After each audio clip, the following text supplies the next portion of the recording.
Assalamualaikum warahmatullahi wabarakatuh. Perkenalkan, nama saya Nur Faiza. Saya bersekolah di SMA Negeri 11 Suwajo, kelas 11 IIS 2. Baiklah, di sini saya akan menyampaikan sedikit mengenai HIV dan AIDS.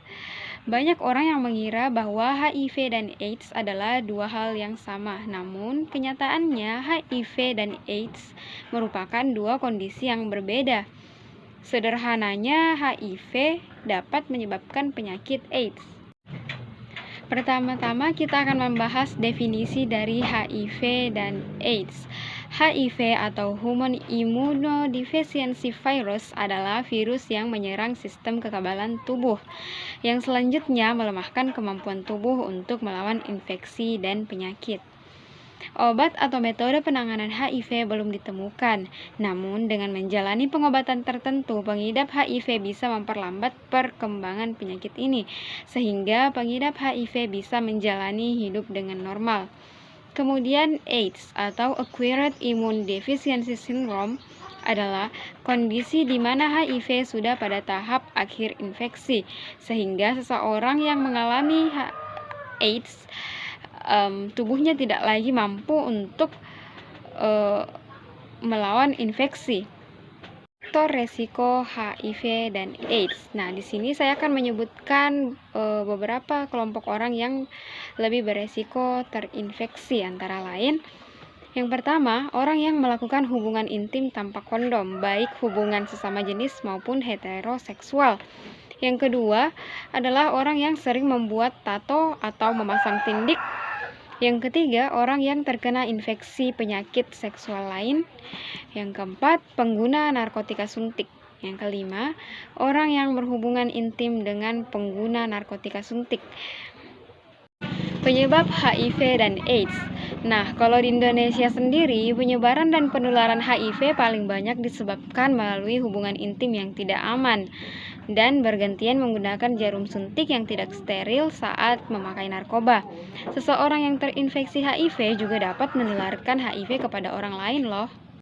Lanjut pada gejala HIV dan AIDS yang harus kalian ketahui. Tahap pertama, pengidap akan mengalami nyeri yang mirip flu beberapa minggu setelah terinfeksi selama 1 hingga 2 bulan. Kemudian yang kedua, dapat timbul demam, nyeri, tenggorokan, ruam, pembengkakan kelenjar getah bening, diare, kelelahan, nyeri otot, dan sendi. Kemudian tahap kedua umumnya tidak menimbulkan gejala lebih lanjut selama bertahun-tahun, namun virus terus menyebar dan merusak sistem kekebalan tubuh. Nah, pada umumnya di sini sang pengidap bisa menularkan infeksi terhadap orang lain yang berlangsung hingga 10 tahun atau lebih. Lanjut pada tahap ketiga, daya tahan pengidap rentan sehingga mudah sakit dan akan berlanjut menjadi AIDS. Yang kedua, demam terus-menerus yang lebih dari 10 hari. Kemudian mudah merasa lelah, sulit bernapas, diare berat, dan dalam jangka waktu yang lama. Terjadi infeksi jamur pada tenggorokan, mulut, dan vagina. Kemudian timbul bintik ungu pada kulit yang tidak akan hilang. Dan yang terakhir, nafsu makannya hilang sehingga berat badan menurun secara drastis. Diagnosis HIV dan AIDS.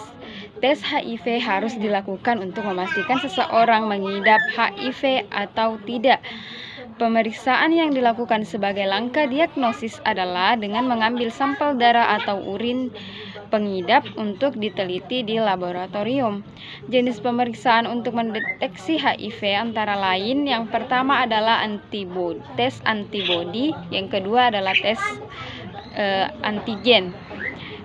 Tes antibodi bertujuan untuk mendeteksi antibodi yang dihasilkan tubuh untuk melawan infeksi HIV. Meski akurat, perlu waktu yang cukup lama, sekitar 3 sampai dengan 12 minggu agar jumlah antibodi dalam tubuh cukup tinggi untuk terdeteksi saat pemeriksaan. Kemudian yang kedua adalah tes antigen.